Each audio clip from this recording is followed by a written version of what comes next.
Hi, and welcome to Chapter 3. So Chapter 3 is about leadership behavior and motivation. So we find out that behavior is based on the traits and the skills of the leader. But interesting, relationships between the leaders and the followers are based on the leader's traits and attitudes. So relationships turn out to be a very big deal in leadership between the leaders and the followers. And these relationships are good predictors of employees' behavior and performance. So it's important we understand these relationships and how to affect them. So leadership style, right, as we think of style, is a combination of traits, skills, and behaviors that leaders use to interact with others. So we certainly can affect our skills and our behaviors, maybe not so much our traits, but skills and behaviors are open to change by the leaders themselves. So we hear these terms like autocratic and democratic styles. This was a study long ago in Iowa by the University of Iowa, and we see that we think of autocratic leaders as sort of old school, giving the orders, closely supervising employees, telling them exactly what to do, right? Versus democratic, where they encourage participation and so forth. And obviously, the pendulum has swung much more in that direction. Similarly, we have University of Michigan leadership style, where it's job-centered versus employee-centered. So you're more worried about getting the job done, right? Or you're more worried about the employees. And as you would guess, most managers, most employees are somewhere in the middle. Well, between the two anyway, between the two extremes. They don't have to be all one or the other. So what's the best leadership style? And the answer is very clear. There's no one best leadership style. I think of it as a toolbox, right? Where you have different tools in your toolbox, and people that are good at fixing things know which tool to pull out and then how to use it. Same thing with leadership style. So in the future, when you get asked during an interview, what's your preferred leadership style, the correct answer is it depends. It depends on what? It depends on the followers, and it depends on the situation. Both of those things affect your choice in leadership style. Right. So we find out that certainly employees are more satisfied with leaders high on consideration. That means they treat them as an individual and they treat them with special needs. We have again, the comparison of the leadership grid, a comparison against getting the job done, which is the x-axis on the bottom, and concern for the people on the y-axis. And that's where you hear terms like they're a country club leader up here in the upper left corner, where they only worry about the people and not hurting anybody's feelings. They don't worry about getting anything done. Versus authority over here in the lower right, which is all about getting the job done. They don't care anything about the people. We got the people that are middle of the road, the 5 5s are there, and hopefully we have people that can take care of the leaders, that can take care of take care of the people and getting the job done. And those are the real leaders, the team leaders, the really effective ones. So certainly there's been a shift to contingency leadership, and again, that's away from autocratic to deciding which is the best style of leadership to use. Right, so both are important. You have to get the job done, but then you have to preserve your team so you can get future jobs done, right? If you ride your team into exhaustion, then you might get that job finished, but you might not be able to be successful the next time. So it brings up ideas like motivation. We're going to talk quite a bit about motivation here. And we think of motivation as anything that affects behavior in pursuing a certain outcome. Right? So we're out to fulfill a need is basically what we're after with motivation. And if we can make employees happier and healthier, right, it increases their efforts, contributions, and productivity. So happy employees are efficient, effective employees. Right? So in the motivational process, right, we try to satisfy a want or a need. Right? So you need to understand what those needs are. So leaders need to understand about their followers and what they want and what their needs are. Otherwise, they're going to try to motivate them with the wrong things. It'll be terribly ineffective. Right. So I think of con men create needs in people. I always think of these late night TV infomercials where they're saying, you know, hey, you should do this thing, invest your money with me, learn how to flip houses, or zero money down kind of investments kind of thing. And then not because you want to get rich, because you're a good person, you want to take your family on a big vacation or take your spouse or honor your parents or whatever. And so here you are thinking you were fine, and then you sit up at 3 a.m. watching cable TV, and these con men are on with these infomercials, and they spend the first usually 10, 12 minutes of an hour-long commercial creating this need in you to get you to have this want. And so now you're searching for a way to get more money. And then wouldn't you know it, the con men are the answer to that. They have this way to get more money. All you got to do is pull out your Visa card and send them $500, and they'd be glad to teach you how to get rich. Really easy, everybody. And obviously I'm kidding there, but that's basically how those things work. And because you don't have that desire, you're not scrambling around at 3 a.m. trying to figure out how to make $1 million. They sit you down and they have this long conversation, this long discussion, and that's their whole idea to set up this need in you so you'll pull out your Visa card and spend money. And they're pretty good at it too. So we're going to review a number of motivational theories, and we'll look at particularly the first 2 blocks here of how you can go about it. So we'll look at focusing on predicting behavior based on people's needs. All right, so the 2-factor theory. I like the 2-factor theory because they said there's maintenance factors, such as intrinsic motivators and pay, and there's motivational factors, such as intrinsic motivators. So the difference is the maintenance factors are things that demotivate you. The book doesn't do the greatest job of explaining this. So things that, when they demotivate you, but when you fix the maintenance factors, they don't motivate you. Versus the motivational factors, those are the things that really spur you on to extra efforts. So let's go back to maintenance factors. How can something demotivate you but not motivate you? And the answer is, suppose we're in the classroom. We're in this building and we're in Virginia here, and it's late August when classes start in the fall and the air conditioning fails. So the temperature goes to 90 degrees and the humidity goes to 90%. I can tell you for sure my undergrad students will be demotivated. They will sit there, they'll be sweating, they'll be miserable, they'll be trying to stay awake, or maybe not trying to stay awake, maybe they'll just fall asleep. But the working conditions, the environment in the classroom will demotivate them. Now, if we fix it, the air conditioning comes back on. Does that mean they're motivated? No, I assure you there are students who sit in perfectly comfortable classrooms that are not motivated. So we can demotivate them with a bad work environment, but when we correct it, it's not very motivating. It just brings you back to neutral. Versus the motivational factors down here at the bottom, we give people achievement, recognition, challenge, those type things spur people on to go the extra mile, if you will. So I like this factor because the 2-factor theory, because it explains why when we fix some things that are causing lack of motivation, the people aren't motivated. They're just less unhappy. We've removed one more thing that causes them to be miserable. Is money a motivator? Certainly it has value, but it depends on how much value it has to the people you're trying to motivate, right? If they're pretty wealthy, then no, it's not a motivator. If they're pretty happy with the money they have, then it's not very then it's not very motivator. If they really like money and they really want the things money needs, or they need the things money gets them, then money can be a better motivator. So it matters more to some people than others. $20 to one person is not $20 to the next person. So we can motivate people till they come to a comfortable income, and then actually the data shows that the money becomes less and less effective motivator. Generally, what happens is jump back to money. Generally, what happens is people will be somewhat motivated by money and somewhat more motivated by more money. But money serves as a demotivator when people think they're getting paid so less they're being cheated. So then it becomes a maintenance factor. And if you bring my salary up to what I consider a fair level, then I'm no longer demotivated, but I'm not motivated. The only time money really motivates people is when it's tied, when the amount of money is tied to performance. So you're on commission, and every car you sell, you get $300, or you're doing actual raises at work, and there's substantial raises based on performance, and that performance in your estimation is being accurately measured and rewarded.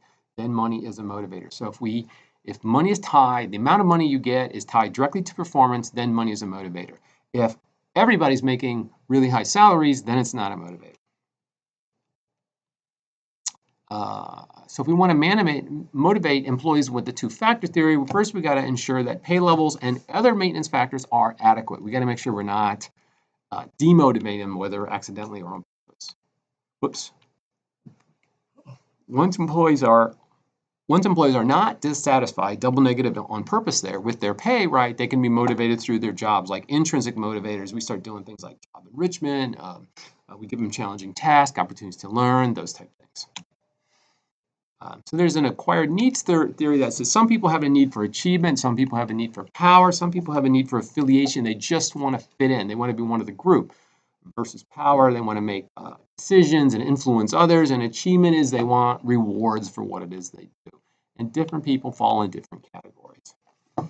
equity theory, based on perceptions of fair management. Perception is the key word there. It's not if it's really fair or not, it's the perception of it all. So if managers' actions are perceived as unfair, employees will feel, well, they basically feel cheated, right? They're anguished and outraged, and they're going to do less. People are said to be motivated to seek social equity in the rewards of output for input. So they're going to always balance that equation in their head before they decide how they're going to act. So equity theory proposes that employees are motivated when they perceive inputs equal output. So if this is worth it, then I'll do it. And if my rewards are similar to other people's rewards, then that's fair, and then that's okay. That motivates me. All right, so my inputs equals others' inputs. And my outputs equals, or my rewards equals my rewards equal other people's rewards. So people will compare their perceived inputs and outputs to those they perceive that others get. Again, it's all about fair. It's not equal, it's equitable, right? So in a class, right? Some people get A's, some people get B's, some people get C's. So it's equitable because the people who get A's hopefully deserve to get A's, the people who get C's hopefully deserve to get C's. If it's equal, then everybody gets a B plus, right? Which rewards the people with C's, but it injures the people with A's. So equity and equality are not the same, or equity and equal, I guess, are not the same. So when there's an inequality is perceived, employees will attempt to reduce it by, they're just going to change their inputs. All right, so expectancy theory is another very clear motivational theory. It proposes that employees are motivated when they think they can do this. So if I try, I will accomplish this task. And if I accomplish this task, I will get rewarded for accomplishing this task. Right? And the rewards are worth the effort. So the reward is important to me. You have to reward me with something. If I'm a rock and roll fan and you're going to reward me with classical music orchestra tickets, maybe I don't like that. So I'm not going to try, or the other way around. So you need to be sure the rewards are something the person you're trying to motivate values. Very common mistake that the people setting up the rewards have different values than the people they're trying to motivate, and therefore the rewards tend to be things that the people setting up the system value as opposed to the people they're trying to motivate. Often this happens when you have 50 or 60-year-olds running companies they're trying to motivate 19-year-olds, and they completely miss the mark on how to motivate them. They're just offering the wrong thing. I refer to this as trying to train your cat with dog food. It doesn't work because the cat doesn't like dog food. Now, if you try to train your dog with cat food, that will work because my Labrador loves cat food. So when we try to motivate people, we need to clearly define objectives and the performance required to achieve them. To get this reward, you need to do this thing. We need to tie the performance to the reward. And when you do this thing, then you'll get this reward, and you need to be very sure the rewards are of value to the employee. And you got to, this is expectancy theory. They have to expect that this is the case. They have to expect that this will hold true and you will do as you say you're going to do. So you got to hold up on your end of the bargain. Boy, if you don't just once, that will be remembered, we'll just say, an amazingly long period of time. All right, so goal setting theory proposes we're going to send that difficult goals motivate people. And it is true, there's a lot of evidence to indicate if somebody has a really easy goal, I'll get to it later, and they're lucky if they even do it, versus a challenging goal, they're much more liable to work for it. We often call those stretch goals. And if I give you an impossible goal, you just don't try. Right? Those are the general idea that people do. Sort of expectancy theory, they have to expect if they put out a certain level of effort, they will get a reward. Well, goal setting theory and expectancy theory both say if they don't think they can achieve that level of performance, then they just won't try. So goals give people a sense of purpose while they're working for it, right? So we like goals we have like milestones. We like specific things we can work towards. Right. So how do leaders set meaningful goals? Well, I like to use the SMART acronym for objectives. First of all, goals should be very specific. Don't use generic words like soon or a lot or ASAP or as much as you can. Be very specific. Goals should be measurable, right? If we can't measure it, how are we going to know it got better? Goals should be attainable. if like expectancy theory, if it's out of reach, if it's out of my control, if it's just not going to happen, then I won't try. Right? So a goal should be attainable. It doesn't say easy, but it should be within the realm of possibility to make it happen. Goals should be relevant, which means it is of a concern. It is an important thing to do. I perceive it as a worthwhile thing to spend my energy on. And if I don't think that, then you better convince me it's relevant, or I'm more likely going to try to ignore it.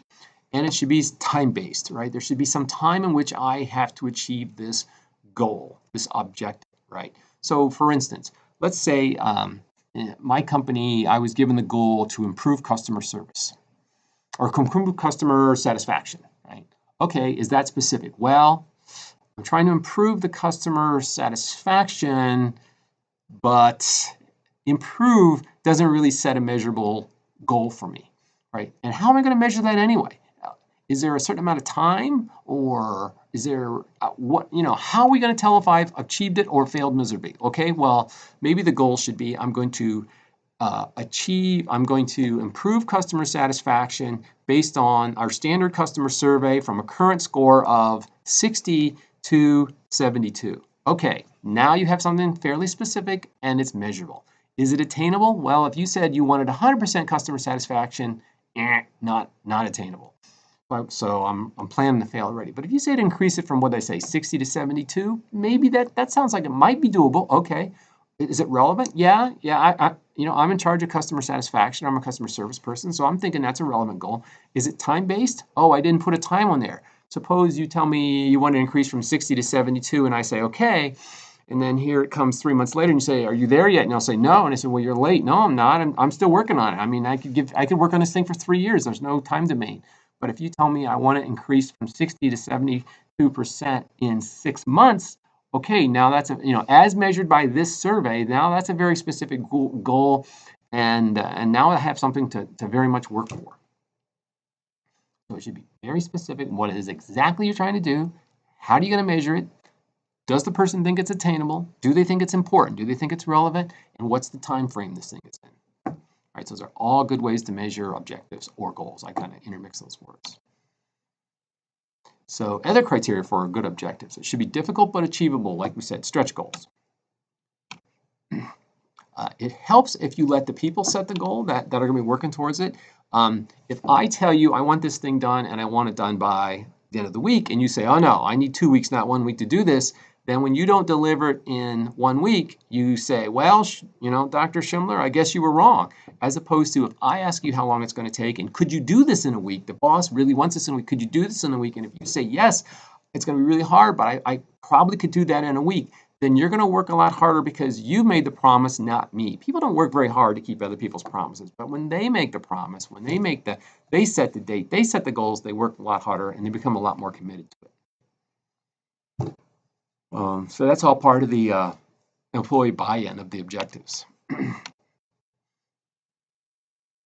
So reinforcement theory, we'll just go over this quickly. There's a lot of psychology and about getting people to motivate based on predetermined ways. And certainly B.F. Skinner was a famous psychologist who set up different theories of reinforcement. He's the guy who taught the pigeons how to bowl, for instance. And I remember him saying, he's talking about how small the brain is in a pigeon. And these are like carrier pigeons. And I think it's like half the size of a pea. And his comment in there was, if we can teach pigeons, if I can teach pigeons to bowl, we should be able to teach calculus to college students. For some reason, I always thought that was a funny line. So basically, he uses behavioral modification or operant conditions. So based on rewards, right? Actions are based on rewards. So we have stimulus, responding behavior, and consequences, right? So we have a stimulus that triggers a behavior, and that behavior has consequences, whether good or bad. Depends on your choice of behaviors. Right? And there's a theory in behavioral and in business, right? You get what you reinforce, right? Not necessarily what you reward. Reward's only one type of reinforcement. If you have negative or punishment or things like that, you also can have responses. But it's an old saying in business that says, tell me how I will be measured and I'll tell you how I will behave. You got to be very careful how you measure people's performance and how you reward or reinforce people, because you're trying to drive their behavior, and you just got to be sure it doesn't take you to places you don't want to go. Often in businesses we do silly things like this is the father rewarding for A but hoping for B. So we reward for we hope for, actually managers hope for long-term growth, innovative thinking, teamwork, and collaboration. But what do they reward for? They reward it for quarterly earnings, proven methods, not making mistakes, best competitive individual performers, rather than team efforts and all. So this is very much the case in business today. We say we want one thing for the long-term growth and stability and viability of the company, which is on the left column, but generally many of the things are rewarded for in the right-hand column. The immediate performance, the immediate earnings, those type things. So we're hoping for one result, but we're actually rewarding for another. So certainly make sure you have very clear objectives. Employees must understand what is expected of them. They must see the rewards as rewards. They must be appropriate. They must be valued by the people you're trying to motivate. You must do this on a regular basis. And you got to be honest. You got to be accurate, not honest. Accurate, where you don't reward unworthy and poor performance. Right? So you and look for positive rewards, not negative. Right? I want to positively. This should be a positive system, not a punishment system. Give sincere praise, right? Especially when people knew it, right? And if management can do things for the employees, that helps, right? And feedback and praise have as strong as impact as pay. So a lot of people will say, well, I can't reward people. I don't have the ability to give bonuses and goodies and perks and all that kind of stuff. And that's true. Very few of us do. But you can give things like thank yous. You can give things like letters to their boss. What a great job they did. You can send them, emails, thanks, and explain what this thing they did, how they, broke their day up and helped you with this thing, and how it was an immediate help to your project or your part of the business, and how it was very important. And those things are free, and generally they take anywhere from 10 seconds to 5 to 10 minutes, and they go a long, long way. And they raise your status in the company too, because you're the person who gives out accolades. You're the person who gives out, positive feedback to management. So people are more likely to help you because they've heard other people are getting rewards for helping you. Kind of an interesting spin on it. It's like I said, it costs nothing, doesn't take very long, creates a win-win. They help you, you help them back. Not only are they liable to help you, but other people are liable to help you. Right. And if you want to read more about this, it's a pretty good book called The 1 Minute Manager. It's not a very long book, and it kind of explains this. This was a big thing in the 90s, this book, very popular. So in this book, they talk about a manager sets a 1 minute goal for a person, or you have 1 minute praisings or 1 minute reprimands. But the idea is you bring them in, you go over their goals or praising or what they did right or what they did wrong, and you shoot them right back out of your office, and you just make it fast. It doesn't have to take very long. So tell them exactly what was done correctly. Tell them why it's important that they did that. Let it sink in for a little bit and encourage them to do more. So this is great, and we're looking for more good things from you, right? And believe me, you make somebody's week when you do that. It is staggering how little that goes on in business, at least through my 20 years. Right? So when you put all these things together, they tend to be complementary. So there's lots of good thoughts in each of these. Right? So the content motivational theory is what needs do employees have that should be met during the job. So we can think about internal and external things to motivate the employees.